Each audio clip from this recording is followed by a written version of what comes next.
Hello friends, स्वागत है आपका अपने यूट्यूब चैनल वीएन एजुकेशन में। तो फ्रेंड्स ध्यान दीजिएगा, आज हम लोग यूथ कंपटीशन का ध्यान दीजिएगा, हम लोग प्रैक्टिस सेट कर रहे हैं दोस्तों। इसके साथ साथ 5 वहाँ प्रैक्टिस सेट हम लोग लगाने वाले हैं। 1 से लेकर 4 तक प्रैक्टिस सेट लग गया है, इसका भी अलग से प्लेलिस्ट बना दिए हैं दोस्तों। जाइए रिवीजन स्टार्ट कर दीजिए।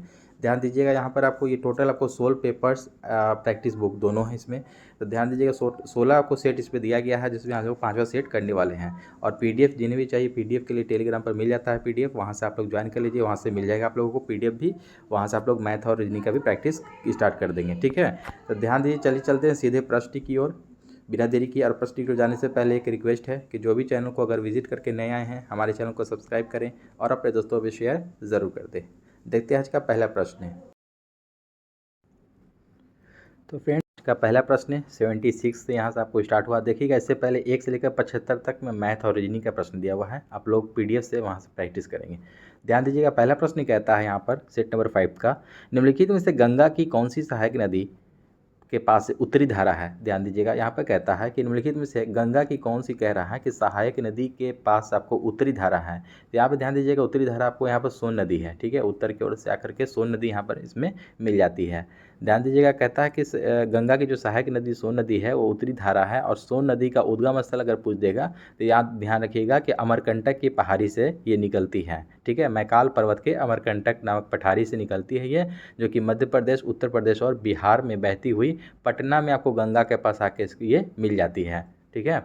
नेक्स्ट क्वेश्चन 77 नंबर देखेंगे कि सर्वाधिक ऊंचाई वाला जलप्रपात कुंचिकल भारत के किस राज्य में है। कुंचिकल जलप्रपात जो है आपका वाटरफॉल, तो ये कौन से है राज्य में स्थित है। तो 77 का देखिएगा सी हो जाएगा। कुंचिकल आपको कर्नाटक में ये पड़ता है, ठीक है। कुंचिकल कर्नाटक के आपको ये निडागोहू जिला में ये वराह नदी के पास स्थित भारत के सबसे ऊंचा जलप्रपात है आपको कुंचिकल। इसकी ऊंचाई आपको लगभग आपको 455 मीटर है। कितनी? 455 मीटर, ठीक है। नेक्स्ट क्वेश्चन देखेंगे हम लोग, निम्नलिखित में से नदी घाटी परियोजनाओं में से किस एक का लाभ एक से अधिक राज्यों को प्राप्त होता है। तो ध्यान दीजिएगा, इसका राइट आंसर ऑप्शन नंबर 1 हो जाएगा दोस्तों, चंबल घाटी परियोजना, ठीक है। चंबल घाटी परियोजना। नेक्स्ट क्वेश्चन है कि भारत के पश्चिमी तटीय मैदान के उत्तरी भाग को जिस अन्य नाम से भी जाना जाता है वह कौन से नाम से है। ध्यान दीजिए, 79 का आपका ऑप्शन नंबर सी हो जाएगा, कोकण तट के नाम से जाना जाता है। क्या? भारत के पश्चिमी तटीय मैदान के उत्तरी भाग को कोकण तट के नाम से जाना जाता है। नेक्स्ट क्वेश्चन है आपको, चंद्रप्रभा वन्यजीव अभयारण्य उत्तर प्रदेश का एक प्रमुख वन्यजीव अभयारण्य है, निम्नलिखित में से कहाँ पर अवस्थित है यह। चंद्रप्रभा वन्यजीव अभयारण्य, ध्यान दीजिएगा, 80 का आपका ऑप्शन नंबर बी हो जाएगा। ये ठीक है ना, जनपद चंदौली, ये चंदौली जो जनपद है वहाँ आपको ये स्थित है, चंद्रप्रभा वन्यजीव अभयारण्य यूपी के। 81 नंबर प्रश्न देखेंगे हम लोग कि निम्नलिखित में से किस उपकरण का उपयोग पनडुब्बियों में समुद्र स्तर के ऊपर के वस्तुओं को देखने के लिए किया जाता है। तो समुद्र स्तर से ऊपर के वस्तुओं को देखने के लिए पनडुब्बियों में परिदर्शी का उपयोग किया जाता है, पेरिस्कोप जिसको हम लोग कहते हैं, ठीक है। परिदर्शी, ये आपको यहाँ से राइट आंसर 81 का हो जाएगा। नेक्स्ट क्वेश्चन 82 नंबर देखें कि मकड़िया प्राणी वर्गीकरण किस वर्ग में आती है, कौन से आपको ग्रुप में आती है। ध्यान दीजिएगा, तो ये आपको हो जाएगा एरेक्निड्स, ठीक है। एरेक्निड्स ऑप्शन नंबर 1 यहाँ से सही उत्तर होगा आपका। नेक्स्ट क्वेश्चन देखेंगे हम लोग 83 नंबर की, वे भौतिक राशियाँ जिनमें केवल खाली स्थान होती हैं और खाली स्थान नहीं होती है उसे अदिश राशियाँ कहते हैं। जिसमें क्या नहीं होती, जिसको अदिश राशियाँ कहते हैं। तो ध्यान देंगे इसको, साइंस का ये क्वेश्चन है। तो 83 का ऑप्शन नंबर देखिएगा तो बी हो जाएगा यहाँ से, परिमाण और दिशा। ध्यान दीजिएगा कि भौतिक राशियाँ जिसमें केवल परिमाण होती है और दिशा नहीं होती है उसे हम लोग अदिश राशियाँ कहते हैं। ऑप्शन नंबर बी यहाँ से सही उत्तर होगा। CH3OH में OH बंध आपको है, तो कौन सा बंध है। तो 84 का ऑप्शन नंबर 1 हो जाएगा दोस्तों, ध्रुवीय सहसंयोजक। क्या हो जाएगा? ध्रुवीय सहसंयोजक। बल आघूर्ण की दिशा क्या होती है। ध्यान दीजिएगा, यहाँ पर कहता है बल आघूर्ण की दिशा, कहता है कि क्या होती है। 85 का आपको राइट आंसर ऑप्शन नंबर 1 हो जाएगा दोस्तों, प्रयुक्त बल की दिशा के लंबवत है। प्रयुक्त बल की दिशा के लंबवत आपको बल आघूर्ण की दिशा होती है। नेक्स्ट क्वेश्चन है आपका कि निम्नलिखित में से कौन सा पोषक तत्व है जो कि प्रति ग्राम अधिकतम ऊर्जा संग्रहित करता है। तो 86 का यहाँ पर देखिएगा तो राइट आंसर ऑप्शन नंबर 1 हो जाएगा, फैट, ठीक है। वसा, वसा जो होता है कि ये पोषक तत्व प्रति ग्राम अधिकतम ऊर्जा संग्रहित करती है, ठीक है। नेक्स्ट क्वेश्चन हम लोग देखेंगे यहाँ पे 87 नंबर के, निम्नलिखित में से किस परिवर्तन को व्युत्क्रमित नहीं किया जा सकता है। व्युत्क्रमित नहीं किया जा सकता है कि कौन से परिवर्तन को। 87 का ऑप्शन नंबर देखिएगा बी होगा, रोटी की लोई को बेलना और तवे पर सेकना, ठीक है। रोटी की लोई को बेलना और तवे पर सेकना, ये जो है कि आपको परिवर्तन को व्युत्क्रमित नहीं किया जा सकता है। ध्यान दीजिएगा कि एक रबर बैंड को खींचना और उसे सामान्य आकार में वापस लाना है, इसको किया जा सकता है। गुब्बारे को फूटने की सीमा तक फुलाकर उसे आकार में वृद्धि करना या गीले कपड़े को सूखे कपड़ों में बदलना, ये सब आपको व्युत्क्रमित किया जा सकता है, लेकिन ये नहीं किया जा सकता है। ऑप्शन नंबर बी होगा राइट आंसर। नेक्स्ट क्वेश्चन है कि एक खाली स्थान एक लंबा इंटरनोड है जो निचला हिस्सा या संपूर्ण ठंडल बनाता है। 88 का ऑप्शन नंबर डी हो जाएगा तना। ठीक है, तना जो होता है, एक तना जो है कि एक लंबा इंटरनोड है जो निचला हिस्सा या संपूर्ण डंठल बनाता है। नेक्स्ट क्वेश्चन आपका कि एक कप पानी में फैलने वाले खाद रंग की एक बूंद इसका उदाहरण है। ध्यान दीजिएगा, एक कप पानी है, उसमें फैलने वाले खाद रंग की एक बूंद डालते हैं, इसका उदाहरण क्या हो जाएगा? परासरण, वाष्पीय दाब, रिसाव या विसरण? तो ध्यान दीजिएगा ये विसरण होता है। ऑप्शन नंबर डी हो जाएगा यहाँ से आपका सही उत्तर 89 का। नेक्स्ट क्वेश्चन आपका 90 नंबर के कोशिका सिद्धांत का प्रस्ताव देने वाले वैज्ञानिक का नाम बताइए। कोशिका सिद्धांत का जो प्रस्ताव दिए थे वो कौन से वैज्ञानिक दिए थे? 90 का ए हो जाएगा दोस्तों स्लाइडेन और स्वान। ठीक है, स्लाइडेन और स्वान ने दिया था कोशिका सिद्धांत का प्रस्ताव। ठीक है, नेक्स्ट क्वेश्चन देखेंगे हम लोग 91 नंबर यहाँ से कि उत्परिवर्तन का सिद्धांत खाली स्थान के द्वारा प्रस्तावित किया गया था। तो उत्परिवर्तन का सिद्धांत जो है कि ह्यूगो डी ब्रिज के द्वारा दिया गया था। ऑप्शन नंबर सी हो जाएगा, ह्यूगो डी ब्रिज के द्वारा दिया गया था उत्परिवर्तन का सिद्धांत। नेक्स्ट क्वेश्चन है आपका कि निम्नलिखित में से कौन सा संबंधित विलयन और विलय के बारे में सत्य नहीं है, यानी कि गलत के बारे में पहचान करना है इसमें। 92 का आपको राइट आंसर ऑप्शन नंबर देखिएगा, जब विलयन को आबादित रखा जाता है तो विलय के कण तल पर बैठ जाते हैं, ये गलत है। ऑप्शन नंबर ए की यहाँ से सही उत्तर हो जाएगा। विलय के कण प्रकाश की किरणों को प्रकीर्णन नहीं हो करते, सही है। विलय के कणों को बिना रसायन प्राप्त आंख से नहीं देखा जा सकता, ये भी सही है। एक विलयन एक समांगी मिश्रण है, ये भी सही है। ठीक है, तो ऑप्शन नंबर ए वाला गलत हो जाएगा, वही आपका राइट आंसर है। नेक्स्ट क्वेश्चन, निम्नलिखित में से किस तत्व के एक नए समान इलेक्ट्रॉनिक विन्यास NH2NP3 होता है? NP3 फिट होता है, ध्यान दीजिएगा। तो 93 का यहाँ से देखिएगा दोस्तों right answer option number D हो जाएगा नाइट्रोजन। ठीक है, नाइट्रोजन यहाँ से सही उत्तर हो जाएगा। अगला प्रश्न कहता है 94 नंबर यहाँ से कि जब विद्युत उत्पादन के लिए मुख्य रूप से निम्नलिखित में से कौन सा वैज्ञानिक सिद्धांत जिम्मेदार होता है? जब विद्युत उत्पादन जल विद्युत उत्पादन के लिए मुख्य रूप से निम्नलिखित में से कौन सा वैज्ञानिक सिद्धांत जिम्मेदार होता है? 94 का ऑप्शन नंबर डी हो जाएगा, गुरुत्वीय स्थितिज ऊर्जा का विद्युत ऊर्जा में रूपांतरण। गुरुत्वीय स्थितिज ऊर्जा का विद्युत ऊर्जा में रूपांतरण, ये आपको राइट आंसर होगा यहाँ से। अगला प्रश्न कहता है 95 नंबर की एक वास्तविक गैस किस परिस्थिति में एक आदर्श गैस के रूप में क्रिया कर सकती है? एक वास्तविक गैस है, ठीक है, किस परिस्थिति में पूछ रहा है कि एक आदर्श गैस के रूप में ये क्रिया कर सकती है? तो 95 का right answer option number B हो जाएगा, निम्न दाब तथा उच्च ताप। यानी कि प्रेशर आपका निम्न होगा, लो होगा, और उसका टेम्परेचर हाई होगा, तो इस स्थिति में परिस्थिति में आदर्श गैस के रूप में क्रिया कर सकती है। नेक्स्ट क्वेश्चन है कि प्रक्षेप्य के पथ को उसका खाली स्थान कहा जाता है, क्या कहा जाता है? 96 का ऑप्शन नंबर सी हो जाएगा, प्रक्षेप्य पथ कहा जाता है उसको। क्या कहा जाता है? प्रक्षेप्य पथ। नेक्स्ट क्वेश्चन, निम्नलिखित में से कौन सा शब्द जड़ी बूटी यानी कि पाठहब खेती को संदर्भित करता है? जड़ी बूटी पाठहब खेती को संदर्भित करता है कौन सा शब्द?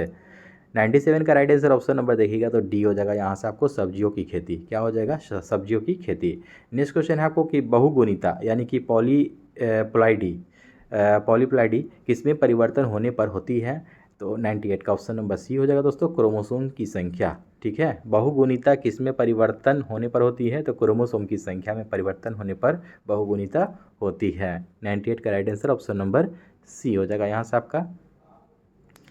ठीक है, गुणसूत्र की संख्या अगर पूछ देगा क्रोमोसोम की संख्या कितनी होती है, तो दोस्तों कितना होता है आप लोग सभी लोग जानते होंगे, इसमें 23 दूनी की 46। ठीक है, 23 जोड़ा होता है 46 टोटल। ठीक है, गुणसूत्र की संख्या। नेक्स्ट क्वेश्चन देखेंगे हम लोग 99 नंबर यहाँ से कि वर्गीकरण यानी कि टैक्सोनॉमी संवर्ग के संदर्भ में स्तनपायी यानी कि मैमेलिया शब्द एक क्या है?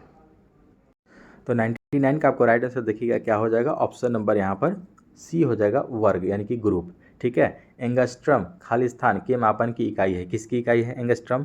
तो ध्यान दीजिएगा 100 का ऑप्शन नंबर सी हो जाएगा, ये लंबाई मापा जाता है। एंगस्ट्रम का सिंबल ए लिख करके ऊपर एक गोल सा बिंदु होता है, ये एंगस्ट्रम का साइन होता है। ठीक है, याद रखेंगे आप लोग एंगस्ट्रम।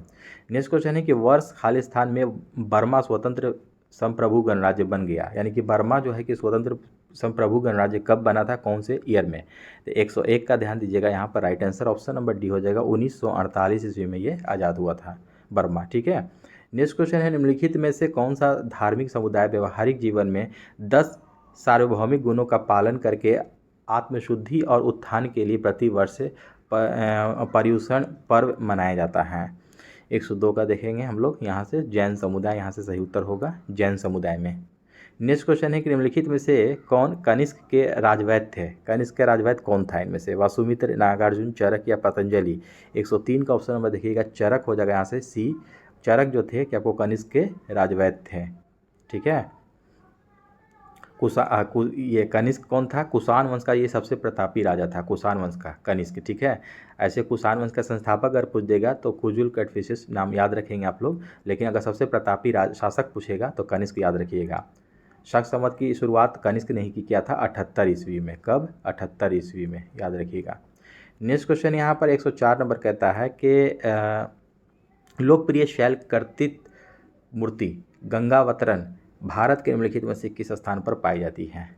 लोकप्रिय शैल कर्तित मूर्ति जो है आपको गंगावतरण भारत के निम्नलिखित में से कौन से स्थान पर पाई जाती है? तो 104 का देखिएगा तो बी हो जाएगा, महाबलीपुरम। यहाँ से राइट आंसर हो जाएगा आपका महाबलीपुरम। नेक्स्ट क्वेश्चन है, निम्नलिखित में से किस राजवंश के शासनकाल में तैमूर या तामेरलेन 1398 ईस्वी में भारत पर आक्रमण किया था? किसके राजवंश के शासनकाल में? 105 का देखेंगे हम लोग यहाँ पर, ऑप्शन नंबर देखिएगा बी हो जाएगा, तुगलक वंश के शासनकाल में ये आक्रमण किया था 1398 ईस्वी में तैमूर लंग। ठीक है, नेक्स्ट क्वेश्चन है कि प्रसिद्ध यात्री आपको दुआर्ते बारबोसा कहाँ का निवासी था? दुआर्ते बारबोसा ये प्रसिद्ध यात्री था एक, जो कि कहाँ का ये रहने वाला था, निवासी था। 106 का right answer option number B हो जाएगा, पुर्तगाल का ये रहने वाला था। ठीक है, भारत में देखिएगा कि जो भी व्यापारी जो आया था सबसे पहले अगर, तो पुर्तगाल ही आया था, ये भी याद रखेंगे, और सबसे बाद में गया भी था यहाँ से तो पुर्तगाल ही गया था।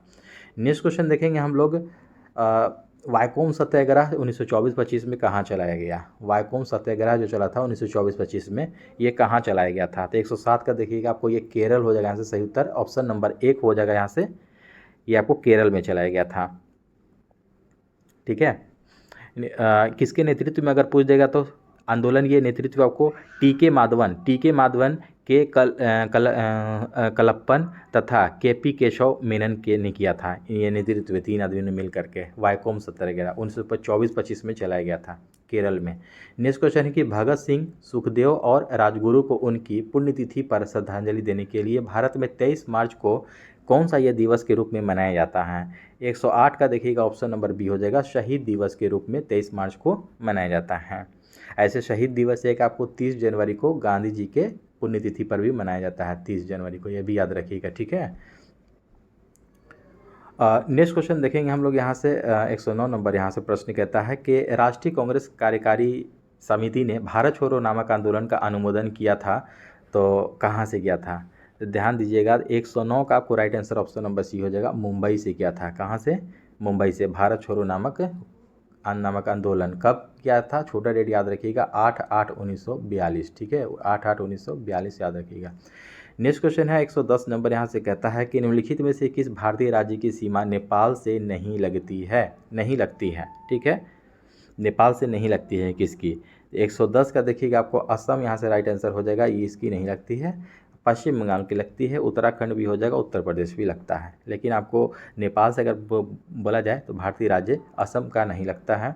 नेक्स्ट क्वेश्चन है आपको, सह्याद्री पर्वतमाला भारत के खालिस्तान से लेकर सुदूर दक्षिणी भाग कन्याकुमारी तक फैली हुई है। तो 111 का आपको right answer option number B हो जाएगा, गुजरात यहाँ से सही उत्तर होगा। क्या हो जाएगा? गुजरात है। ठीक है, 112 नंबर प्रश्न कहता है भारत के किस राज्य का सबसे लंबा समुद्री किनारा है? सबसे लंबा समुद्री किनारा किसका है? यहाँ से 112 का देखेंगे, ऑप्शन नंबर यहाँ पर देखिएगा तो डी हो जाएगा, गुजरात यहाँ से आपका सही उत्तर हो जाएगा। ठीक है, गुजरात है। वैसे 1214 किलोमीटर अगर लंबाई पूछ देगा तो 1214 किलोमीटर। इसके बाद आंध्र प्रदेश का आता है आपको 1100 किलोमीटर के साथ। नेक्स्ट क्वेश्चन है को विश्व का एकमात्र तैरता डाकघर किस झील पर स्थित है? एकमात्र तैरता डाकघर कौन से झील पर स्थित है? तो ध्यान दीजिएगा, ये डल झील। ठीक है, डल झील पर स्थित है, जो कि ये डल झील कहाँ पड़ता है? J&K याद रखिएगा, जम्मू कश्मीर में। ठीक है, लोकटक झील मणिपुर में है, वुलर झील भी आपको जम्मू कश्मीर में, चिल्का झील उड़ीसा में पड़ता है, सभी को याद रखेंगे। नेक्स्ट क्वेश्चन है कि मूसी नदी निम्नलिखित में से किस नदी की सहायक नदी है। मूसी नदी किसकी सहायक नदी है। ध्यान दीजिएगा 114 का आपको एक हो जाएगा कृष्णा नदी। ठीक है, अगर पूछ देगा कि हैदराबाद किस नदी के किनारे बसा हुआ है तो हैदराबाद मूसी नदी के किनारे ही बसा हुआ है, याद रखेंगे आप लोग। और ये किसकी सहायक नदी है तो कृष्णा की सहायक नदी है। 114 का ऑप्शन नंबर एक हो जाएगा यहाँ से सही उत्तर। नेक्स्ट क्वेश्चन देखिएगा 115 नंबर कहता है यहाँ से कि दक्षिण पश्चिम मानसून से भारत के पूर्वी तट की अपेक्षा पश्चिमी तट पर ज़्यादा वर्षा क्यों होती है। पूर्वी तट की अपेक्षा जो कहता है पश्चिमी तट पर ज़्यादा वर्षा होती है दक्षिण पश्चिम मानसून के कारण भारत में। तो किसकी 115 का देखेंगे तो ऑप्शन नंबर बी हो जाएगा यहाँ से। पश्चिमी घाट हवा को रोकती है जिससे बारिश होती है। पश्चिमी घाट जो होता है ना, जिसको हम लोग सह्याद्री के नाम से भी जाना जाता है, वो जो है कि हवा को रोकती है जिससे बारिश होती है ये। नेक्स्ट क्वेश्चन है आपको कि पौधों की सिंचाई के लिए निम्नलिखित में से किस तकनीक के अंतर्गत संकरी नलिकाओं का उपयोग किया जाता है जिससे पानी सीधे पौधों की जड़ों तक पहुंचता है। सीधे पौधों की जड़ तक है। कौन सी उपयोग कह रहा है, किस तकनीक का पूछ रहा है यहाँ पर, अंतर्गत संकरी नलिकाओं का उपयोग है। ठीक है, जिसको क्या कहते हैं 116 का देखिएगा डी हो जाएगा। इसको ड्रिप सिंचाई कहा जाता है। टपक सिंचाई चाहे आपको इंग्लिश में ड्रिप सिंचाई। आप लोगों को देखा होगा खेत में एक पाइप लगाता है छोटा छोटा, उसमें छेद होता है, वही उसी को कहा जाता है संकरी नलिकाओं के द्वारा डायरेक्ट पौधे के जड़ में जाता है उससे पानी। ठीक है, अगला प्रश्न कहता है जीवी मावलंकर भारत के संविधान सभा के खालिस्तान अध्यक्ष थे। तो 117 का यहाँ पर राइट आंसर देखिएगा, right answer option number C हो जाएगा, प्रकार समिति। ठीक है, प्रकार समिति के अध्यक्ष थे जीवी मावलंकर, लोक संविधान सभा के अध्यक्ष। ठीक है, नेक्स्ट क्वेश्चन देखेंगे 118 नंबर यहाँ पर कहता है, यहाँ पर राइट आंसर क्या होगा देखिएगा। भारतीय संविधान के किस अनुच्छेद में यह उल्लेख है कि राष्ट्रपति या राज्यपाल या राज्य के राज प्रमुख अपने पद की शक्तियों के प्रयोग और कर्तव्यों का पालन करने के लिए किसी भी न्यायालय के प्रति उत्तरदायी नहीं होंगे। कौन से अनुच्छेद के अंतर्गत। 118 का देखिएगा यहाँ पर right answer option number C हो जाएगा, अनुच्छेद 361 के अंतर्गत। ठीक है, 361 के अंतर्गत। नेक्स्ट क्वेश्चन है 119 नंबर कहता है कि भारत के संविधान के निम्नलिखित अनुच्छेदों में से कौन सा अनुच्छेद धार्मिक स्वतंत्रता के अधिकार की गारंटी देता है। धार्मिक ठीक है, क्या कह रहा है, धार्मिक स्वतंत्रता के अधिकार की जो गारंटी देता है कौन सा अनुच्छेद। तो यहाँ पर काफ़ी इजी प्रश्न है ये। 119 का ऑप्शन नंबर देखिएगा तो डी हो जाएगा यहाँ से। अनुच्छेद 25 से 28 में धार्मिक स्वतंत्रता का अधिकार दिया गया है। 23-24 क्या है, बलात्सर्म का निषेध इसमें दिया गया है। ठीक है, 14 से 18 समता या समानता का अधिकार है। याद रखेंगे सभी पॉइंट को आप लोगों को याद रखना है। ठीक है, नेक्स्ट क्वेश्चन देखेंगे हम लोग यहाँ से 120 नंबर कहता है कि 1964 में जवाहरलाल नेहरू की मृत्यु के बाद भारत के कार्यवाहक प्रधानमंत्री कौन बने। 1964 में जब जवाहरलाल नेहरू की मृत्यु हो गई थी तो उसके बाद मृत्यु के बाद भारत के कार्यवाहक प्रधानमंत्री कौन बने थे। तो 120 का आपको right answer option number D हो जाएगा, गुलजारी लाल नंदा। कौन बने थे, गुलजारी लाल नंदा। 121 नंबर प्रश्न कहता है कि हिंदू उत्तराधिकार अधिनियम 1956 के अनुसार बिना वसीयत मर जाने वाली हिंदू महिला की संपत्ति पर पहला अधिकार निम्नलिखित में से किसका होता है। ठीक है, हिंदू उत्तराधिकार अधिनियम 1956 जो आया था तो बिना वसीयत मर जाने वाली हिंदू महिला की संपत्ति पर, ठीक है, पहला अधिकार निम्नलिखित में से किसका होता है। तो 121 का देखिएगा ऑप्शन नंबर सी, उसके पति का अधिकार होता है। किसका, उसके पति का। नेक्स्ट क्वेश्चन है दो राज्यों के बीच विवाद सर्वोच्च न्यायालय के किस अधिकार क्षेत्र में आता है। दो राज्यों के बीच अगर विवाद है तो सर्वोच्च न्यायालय के सुप्रीम कोर्ट के किस अधिकार क्षेत्र में आता है ये। तो 122 का आपको right answer option number D हो जाएगा, ये मौलिक अधिकार के अंतर्गत आता है। किसके, मौलिक अधिकार। नेक्स्ट क्वेश्चन, केंद्र शासित प्रदेश लद्दाख में कितने जिले हैं। ठीक है, आपको लद्दाख जो आपको यूटी है उसमें आपको कितना जिला है, काफ़ी इंपॉर्टेंट प्रश्न है। 123 का देखिएगा डी हो जाएगा, यहाँ पर मात्र 2 जिला हैं इसमें। ठीक है, 2 जिले हैं लद्दाख में। 123 का डी हो जाएगा आपको। एक आपको नाम क्या है याद रखिएगा, 2 है तो ठीक है, एक कारगिल हो जाएगा, एक कारगिल और एक हो जाएगा दोस्तों लेह। ठीक है, एक लेह जिला, एक कारगिल जिला। नेक्स्ट क्वेश्चन ध्यान दीजिएगा 124 नंबर की न्यायमूर्ति राजेंद्र सच्चर समिति का गठन खालिस्तान का अध्ययन करने के लिए किया गया था। किसका अध्ययन करने के लिए किया गया था। 124 का सी हो जाएगा दोस्तों यहाँ से, भारत में मुस्लिम समुदाय की सामाजिक आर्थिक स्थिति।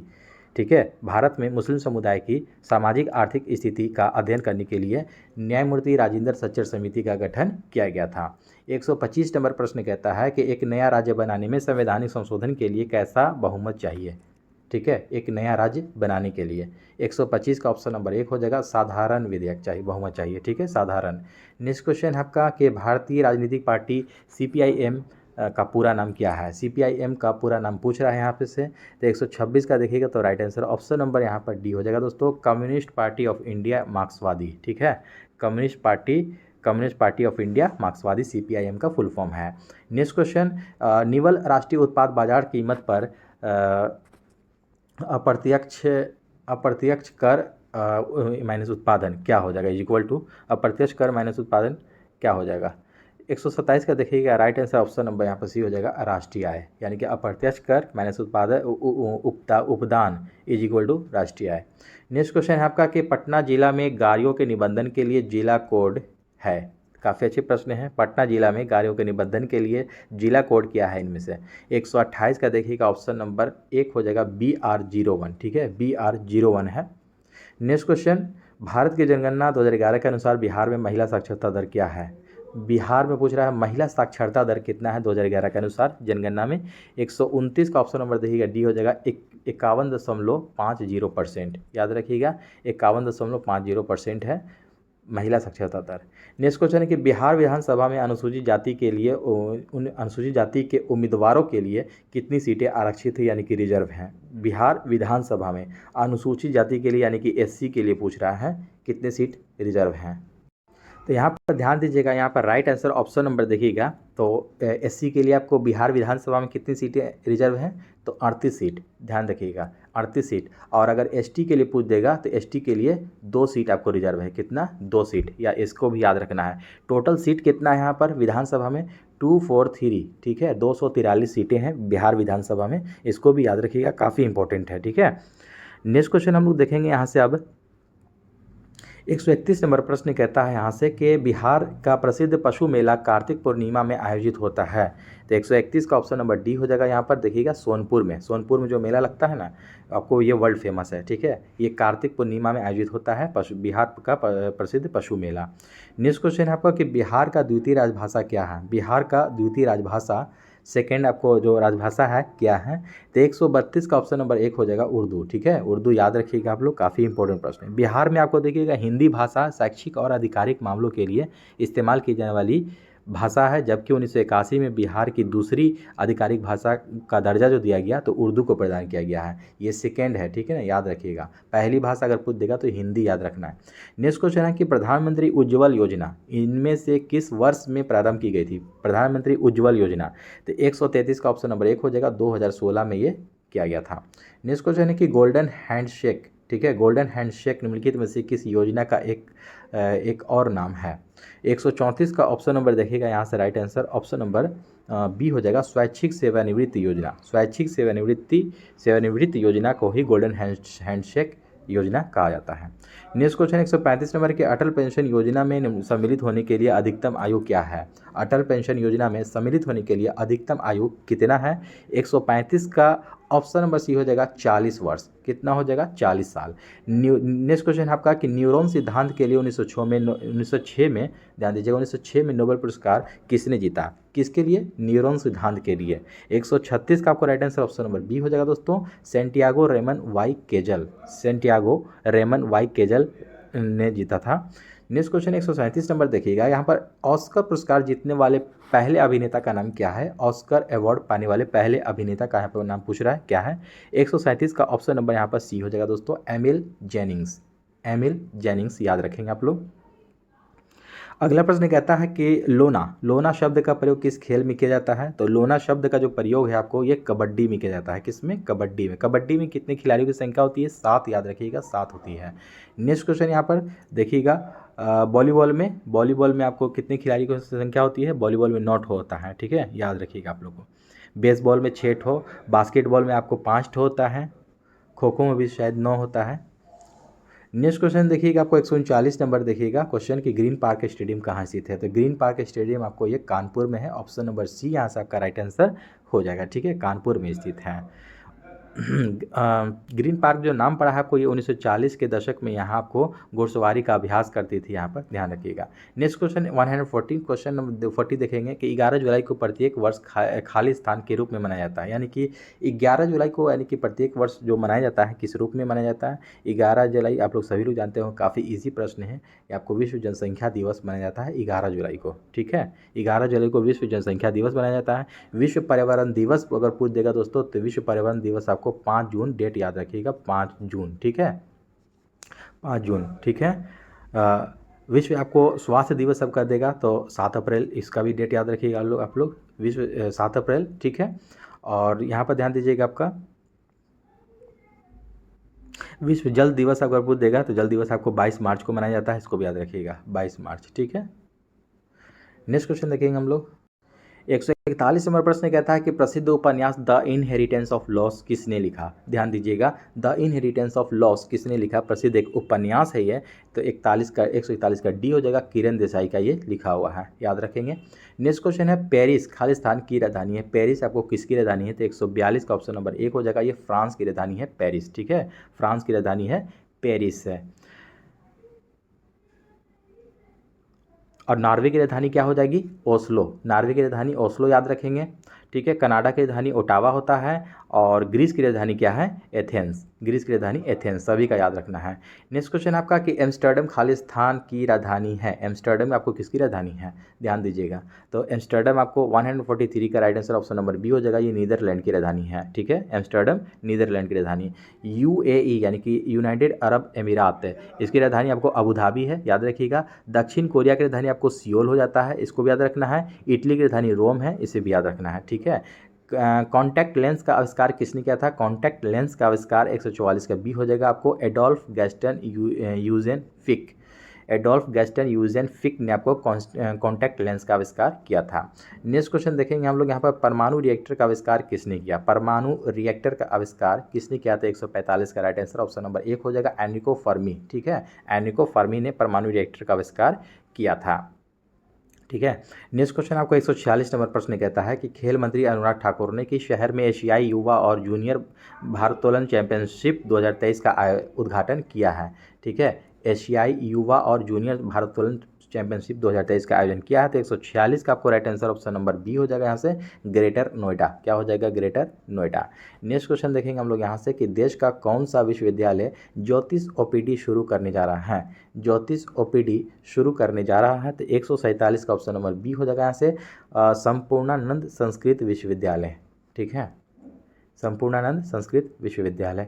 148 क्वेश्चन देखेंगे हम लोग, अंतर्राष्ट्रीय एथलेटिक यूनियन की Ageas Federation Life Insurance 50 kilometre विश्व चैंपियनशिप की मेजबानी पहली बार भारत के किस शहर में नवंबर 2023 में किया जाएगा? तो 148 का right answer option number B हो जाएगा, हैदराबाद, कहाँ किया जाएगा? हैदराबाद में किया जाएगा। नेक्स्ट क्वेश्चन है 149 का, आपको बिहार राज्य को बीज उत्पादन में आत्मनिर्भर बनाने के लिए कितने सीड हब केंद्र बनाए जाएंगे? कितने सीड हब केंद्र बनाए जाएंगे आपको बिहार राज्य को बीज उत्पादन में आत्मनिर्भर बनाने के लिए? ठीक है, 149 का right answer option number D हो जाएगा, यहाँ से 100, कितने 100 हब केंद्र, आपको 100 सीड हब केंद्र बनाया जाएगा यहाँ पे 100 टोटल, ठीक है, याद रखिएगा। नेक्स्ट क्वेश्चन कहता है 150 नंबर इस सेट का अंतिम प्रश्न है कि प्लास्टिक अपशिष्ट प्रबंधन की श्रेणी में बिहार की किस महिला को स्वच्छ सुजल शक्ति सम्मान 2023 से सम्मानित किया गया है? 150 का ऑप्शन नंबर 1 हो जाएगा, बबीता गुप्ता। किसको किया गया है? बबीता गुप्ता। 1 मार्च 2023 को भारत सरकार के जल शक्ति मंत्रालय के पेयजल एवं स्वच्छता विभाग के द्वारा बिहार की बबीता गुप्ता को स्वच्छ सुजल शक्ति सम्मान 2023 के लिए चयनित किया गया है। इन्हें 4 मार्च को विज्ञान भवन नई दिल्ली में सम्मानित किया गया, इसको भी याद रखिएगा। तो इसका राइट आंसर ऑप्शन नंबर 1 हो जाएगा दोस्तों यहाँ से। तो दोस्तों आई होप कि ये सेशन आपको अच्छा लगा है, अच्छा लगा तो हमारे चैनल को सब्सक्राइब करें और अपने दोस्तों में शेयर ज़रूर करें। चलिए मिलते हैं एक और नेक्स्ट सेट में। जय हिंद।